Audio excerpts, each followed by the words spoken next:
शाम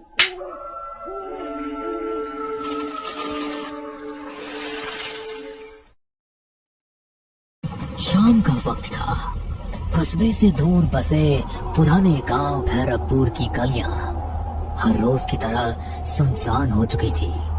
आसमान में हल्के बादल थे और ठंडी हवा के झोंके पुरानी हवेली की टूटी खिड़कियों से सनसनाहट पैदा कर रहे थे। गांव के लोग इस हवेली के पास से भी नहीं गुजरते थे। कहते हैं यहाँ अजीब अजीब आहटें सुनाई देती है, जैसे कोई अनदेखा इंसान आस पास घूम रहा हो। रीना अपने दोस्तों के साथ गांव घूमने आई थी। सबने मजाक मजाक में कहा, चल रीना, तू तो बहुत बहादुर बनती है। अगर सच में हिम्मत है तो फिर हवेली के अंदर चल। मुझे किससे डर लगेगा? भूत वूत जैसी कोई चीज नहीं होती।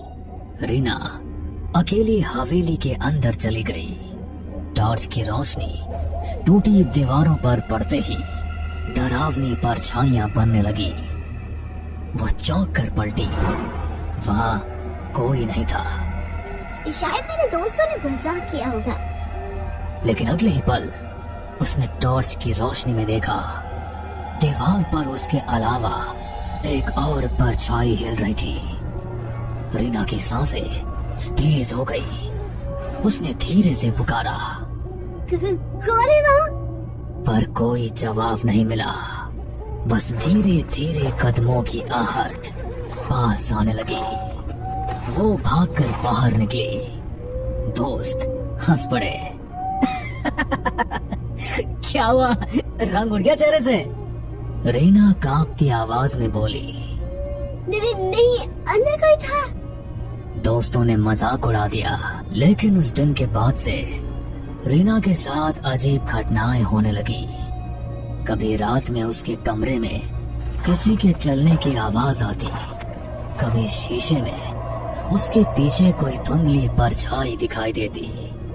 गांव का नाई रघु रोज रात को देर तक दुकान बंद करता। एक दिन जब वो तालाब के किनारे से घर जा रहा था तो उसे लगा कोई उसके पीछे पीछे चल रहा है। कौन है बे? सामने आ। पर कोई जवाब नहीं। वो तेज कदमों से चलने लगा, लेकिन नाहट भी उतनी ही तेज हो गई। अचानक उसके सामने एक सफेद साया खड़ा हो गया। आंखें गहरी हरी चमक रही थी। रघु, तेरा समय आ गया है, तो बच नहीं पाएगा। रघु जोर से चिल्लाया और भाग खड़ा हुआ। अगले दिन गांव वालों ने देखा रघु पागल सा हो गया था। वो बार बार कहता, आहट मुझे ले जाएगी, आहट मुझे ले जाएगी।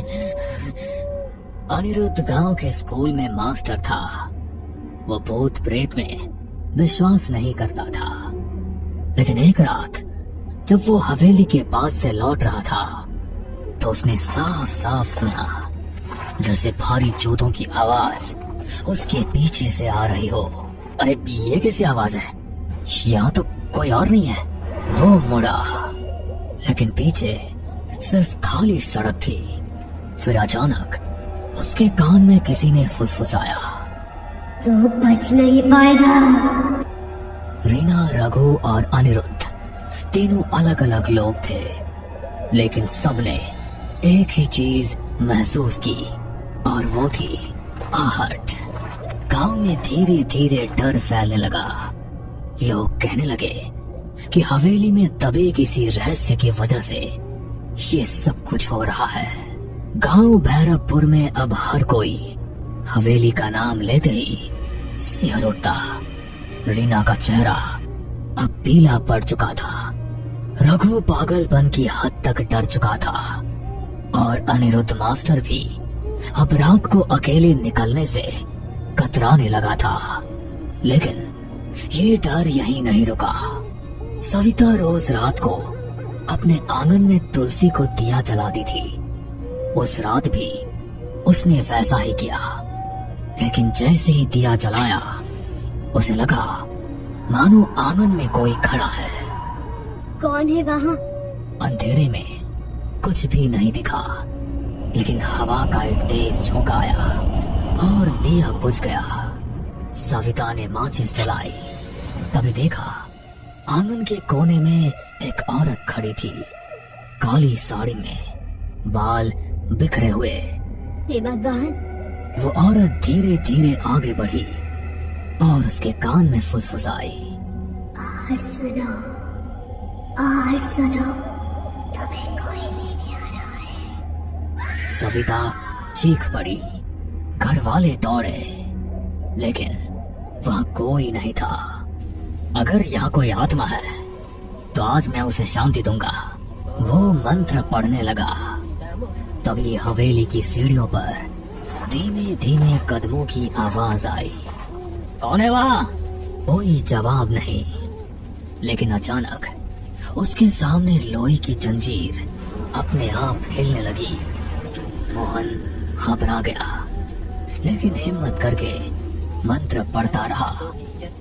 तभी दीवार पर खून से लिखा उभर आया, आहट से बचना नामुमकिन है। मोहन के हाथ से माला गिर गई। वो भागते भागते गांव लौटा। ये जगह अशुभ है, वहाँ कोई अनदेखी शक्ति है। अमर गांव और कस्बे के बीच बस चलाता था। एक रात उसकी बस में कोई भी यात्री नहीं था। बस सुनसान सड़क से गुजर रही थी। अचानक उसने देखा बस की पिछली सीट पर कोई बैठा है। उसने शीशे में देखा सफेद कपड़े पहने एक आदमी, जिसका चेहरा धुंधला था। अरे कौन है? टिकट तो लो। कोई जवाब नहीं। अमर बस रोककर पीछे गया। सीट खाली थी। वो लौटकर ड्राइवर सीट पर बैठा। तभी उसके कान में आवाज आई, बस चलते रहो, आखिरी मंजिल तो मेरे पास है। अमर की हालत खराब हो गई। उस दिन के बाद उसने रात में बस चलाना ही छोड़ दिया।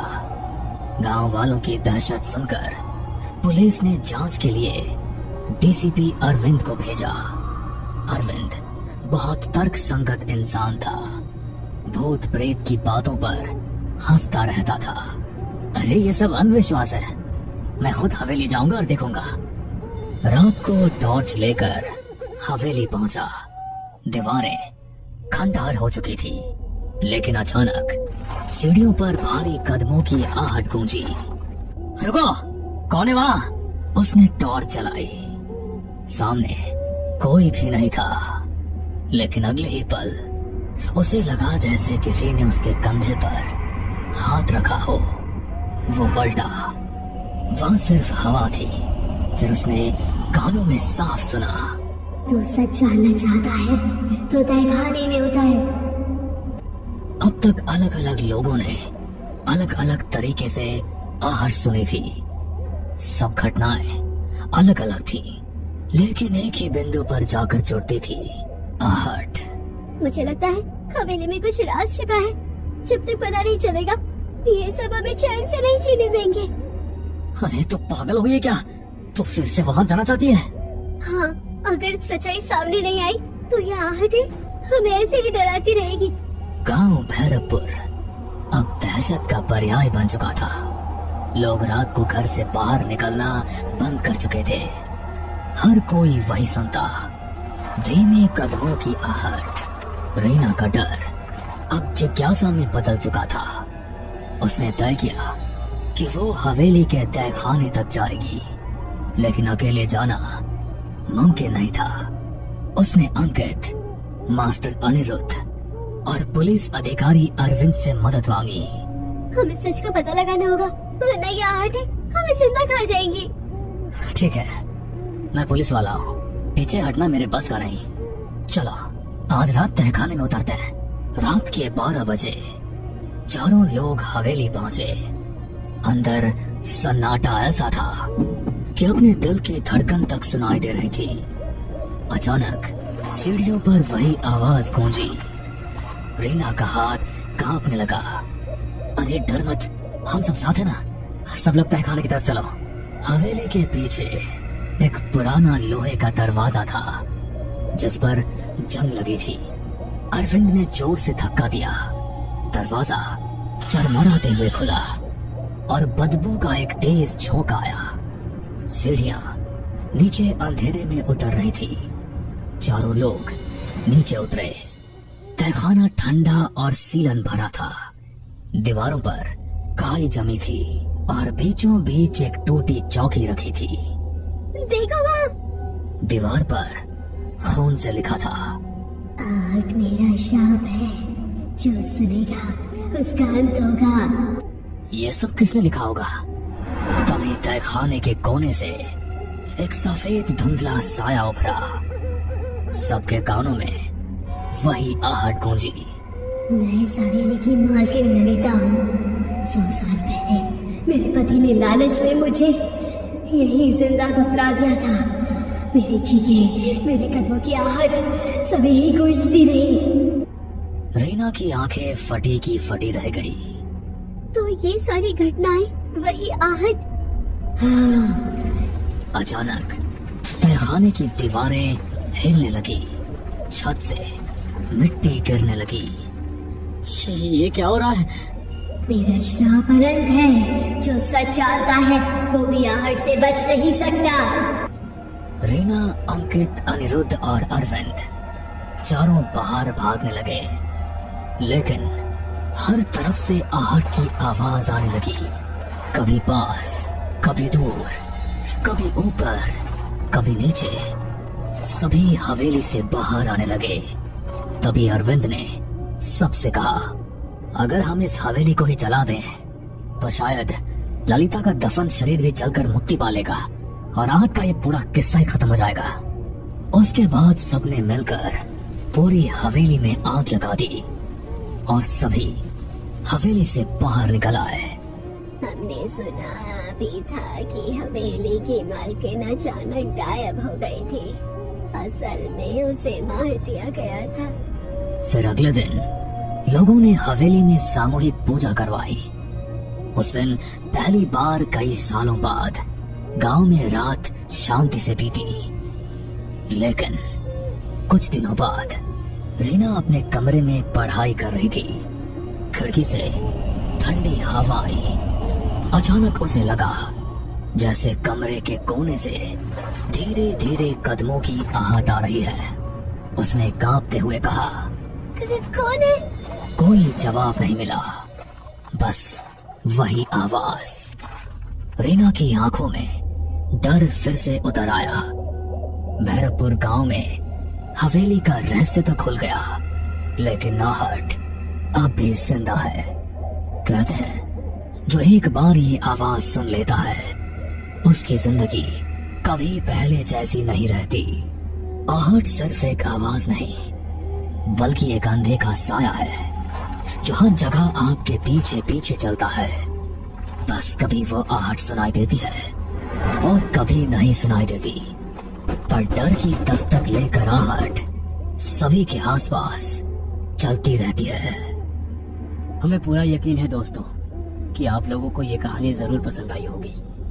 अगर आपके साथ भी कुछ ऐसे अनकहे किस्से हो चुके हैं तो प्लीज हमारे साथ शेयर करें। हम जरूर अपने चैनल पर उनको दिखाएंगे।